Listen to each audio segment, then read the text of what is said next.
오늘은 예수님과 제자들이 큰 풍랑을 만난 사건을 한번 생각해 보도록 하겠습니다. 오늘 본문의 말씀을 보시면 그날 저물 때에 라고 했습니다. 여러분, 우리가 계속해서 마가복음 4장 말씀을 묵상하고 있는데 여러분 앞에 나오는 우리가 예수님의 행적을 다시 한번 시간 순서대로 추적해 보면 거의 예수님께서는 온종일 쉬지 아니하시고 일하신 것을 볼 수가 있습니다. 끊임없이 몰려드는 군중들에게 하나님의 말씀을 전하셨고, 또 병자를 고치시고 귀신 들린 자들을 새롭게 해주셨습니다. 제자들에게는 여러분 친절하게 예수님께서 하신 말씀들을 잘 해석해서 설명해 주시는 일들을 하셨죠.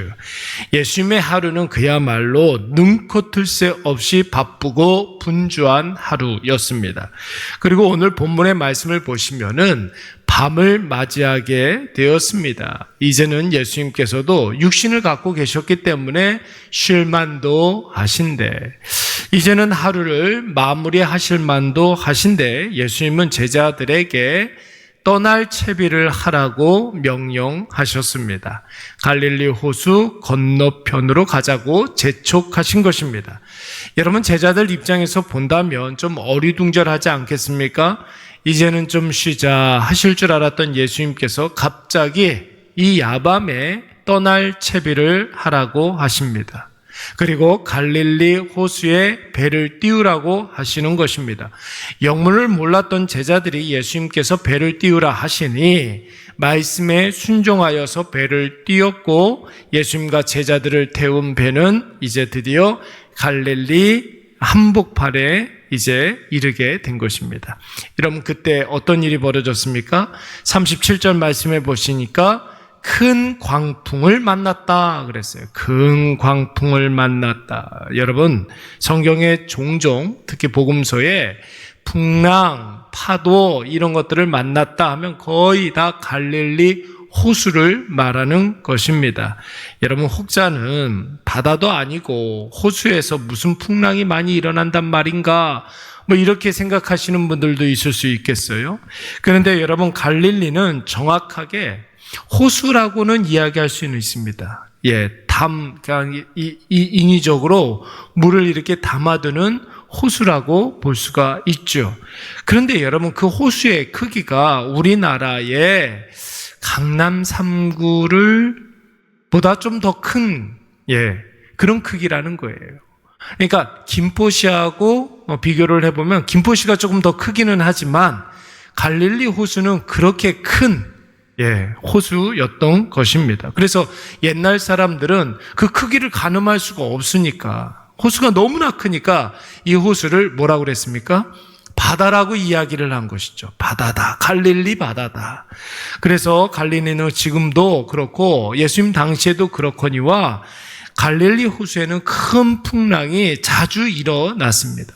왜 그러냐면 지형적인 영향 때문에 그런데, 갈릴리 북쪽에는 여러분 큰 산이 하나가 있었어요. 그 산 이름이 헐몬산이라고 합니다. 큰 산인데 우리나라로 치면은 백두산보다도 더 큰 산이에요. 백두산이 한 해발 2,800 정도 이렇게 되거든요. 이 헐몬산이 한 3,000m 정도 되니까. 여러분, 얼마나 높은지 이스라엘처럼 더운 나라에 이 헐몬산에는 너무나 높기 때문에 만년설이 있었습니다. 기온이 높은 게 아니라 낮았던 것이. 그러니까 만년설이 있는 것이죠. 여러분, 그 만년설이 녹아서 갈릴리 호수가 되고 요단강을 이렇게 거쳐가지고 사이로 들어가게 되는 것입니다. 그런데 지중해에서 불어오는 따뜻한 바닷바람이 이 기온이 낮은 헐몬산과 부딪히게 되면 여러분 골짜기마다 돌풍이 불게 되는 것이죠. 그래서 갈릴리 호수에 큰 풍랑이 자주 일어나게 되는 것입니다. 그리고 호수 곳곳에서 소용돌이 치는 그런 일들이 일어나게 됩니다. 그래서 성경에서는 인생을 표현할 때 구약에서는 인생을 광야라고 이야기하잖아요. 신약에서는 인생을 갈릴리 호수와 같다 이렇게 이야기하는 것입니다. 광야, 어떤 곳이라고 그랬어요? 하나님의 은혜 없으면 도저히 살아갈 수가 없는 곳. 여러분, 갈릴리 호수는 어떤 곳입니까? 삶과 죽음을 가르는 수많은 풍랑이 있는 곳이 바로 갈릴리 호수, 우리의 인생입니다. 그래서 갈릴리 호수에 떠 있는 배처럼 예수님이 함께 하시면 그 인생은 사는 인생이 되는 것이고, 예수님이 인생 배에 아니 계시면 그 배는 여러분 안전을 보장할 수가 없는 인생이 되는 것입니다. 오늘 제자들도 한번 보십시오. 예수님도 피곤했지만 제자들도 피곤했습니다. 그런데 갈릴리 호수와 같은 인생은 그래도 배를 띄워야 하는 거예요. 그 호수에 배를 띄워야 뭐가 돼도 되는 인생이 되는 것입니다. 주님 가라 하시면 가는 것이고, 주님 멈추라 하시면 아무리 가고 싶어도 그 자리에 멈춰야 하는 인생, 갈릴리 호수에 떠 있는 조각배와 같은 인생이죠. 예수님이 가라 하셔서 배를 띄우고 이제 출항을 했습니다. 여러분, 출발할 때에는 갈릴리가 굉장히 잔잔했습니다. 배를 띄우고 참 좋은 날씨를 맞이했습니다. 거의 모든 것들이 다 완벽했습니다. 그런데 갈릴리는 예고도 없이 돌풍을 부는 그런 바다예요. 그런 호수입니다. 큰 풍랑을 만날 수 있는 곳이 바로 갈릴리 호수입니다. 그래서 여러분, 예수님과 제자들을 태운 이 배에 큰 풍랑이 들이닥치기 시작했고, 집채만한 파도가 예수님과 제자들이 탄 배를 금방이라도 집어삼키려고 멀쩡했던 배가 이제 곧 침몰할 것 같았습니다. 여러분, 우리가 당하는 인생의 풍랑이 이렇게 오지 않습니까? 괜찮은 것 같았는데 어느 날 갑자기 인생의 위기가 찾아오게 됩니다.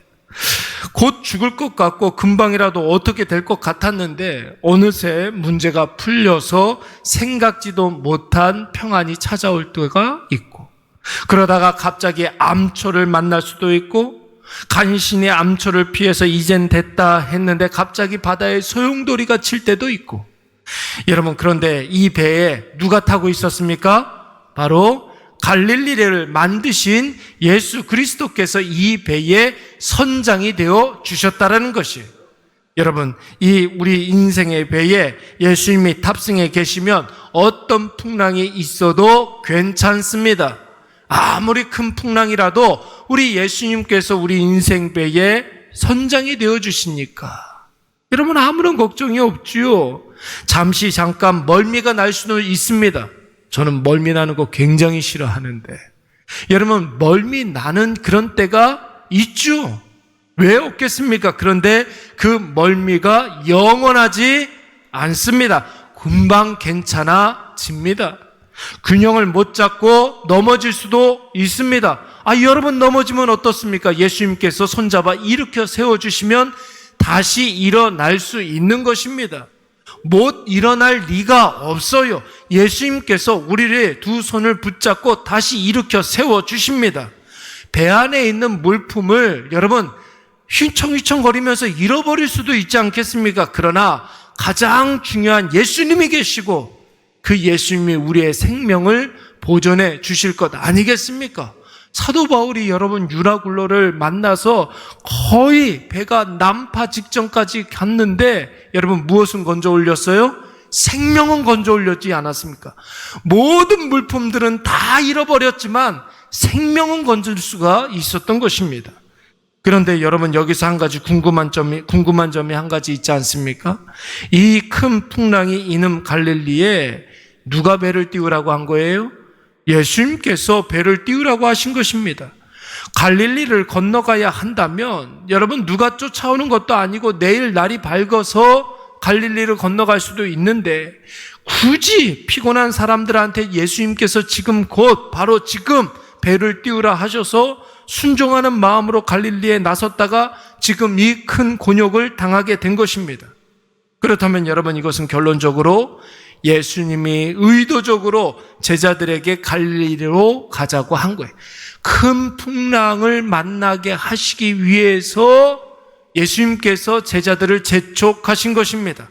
큰 풍랑도 예수님이 주신 것이고, 예수님은 이 풍랑을 통해서 제자들에게 가르쳐 주고자 하셨던 것이 있으셨던 것이죠. 여러분, 바울이 제2차 전도 여행을 떠났습니다. 2차 전도 여행이 있었다는 것은 1차 전도 여행도 있었다는 것 아닙니까? 제2차 전도 여행의 목적은 무엇이냐면 1차 전도 여행 때 전도했던 새 가족들을 만나기 위해서 2차 전도 여행을 준비했던 것입니다. 그런데 여러분, 예수님께서 어디로 가라고 그러셨어요? 유럽으로 가라고 했습니다. 유럽은 사도 바울이 가고 싶은 마음이 전혀 없었습니다. 성령께서 인도하시는 대로 유럽까지 갔습니다. 그러면 여러분, 가서 정말로 많은 성과가 있어야 할 터인데 유럽까지 가가지고 사도 바울은 죽을 뻔했습니다. 죽을 고생을 여러 번 넘겼어요. 옥에 갇히기도 하고 채찍에 맞기도 하고 쫓겨나기도 하고 얼마나 많은 어려움이 있었는지 모릅니다. 누가 가라고 하셨다고요? 예수님께서 그 고생의 현장에 가라 하시는 거예요. 왜요? 예수님이 어떤 분이신지를 가르쳐 주고자 했던 것입니다. 사도 바울에게 예수님을 가르쳐 주고자 하셨던 그 예수님은 오늘 제자들에게도 예수님이 어떤 분이신지를 가르쳐 주시기 위해서 큰 풍랑이 있는 갈릴리 호수로 배를 띄우라고 하신 거예요. 예수님께서는 여러분 친절하게 잘 조근조근 말로 설명해 주실 때도 있지만 여러분 정말 중요한 것들에 대해서는 몸소 체험하게 하십니다. 잊지 말라고. 절대로 잊어먹으면 안 된다는 것은 여러분 반드시 예수님께서 체험케 하시는 거예요. 그래서 여러분 체험 있는 신앙이 중요한 것입니다. 한번 예수님을 체험하면 여러분 잔잔한 바람이 불어도 그거 아무것도 아니라는 사실을 깨닫게 되는 거예요. 흔들리지 않게 되는 것입니다. 그래서 여러분 부모가 고생을 많이 하게 되면 그 고생했던 그런 이야기들을 통하여서 자녀들에게 인생을 가르쳐 줄 수가 있는 것이죠. 사랑하는 여러분, 인생에 있어서 중요한 것들, 절대로 잊지 말아야 하는 것들에 대해서는 하나님께서 직접 경험케 하심으로 몸에 진리를 새겨주심으로 절대로 잊어먹지 않게 하시는 것입니다. 사랑하는 여러분, 우리 인생은 갈릴리 호수와 같습니다.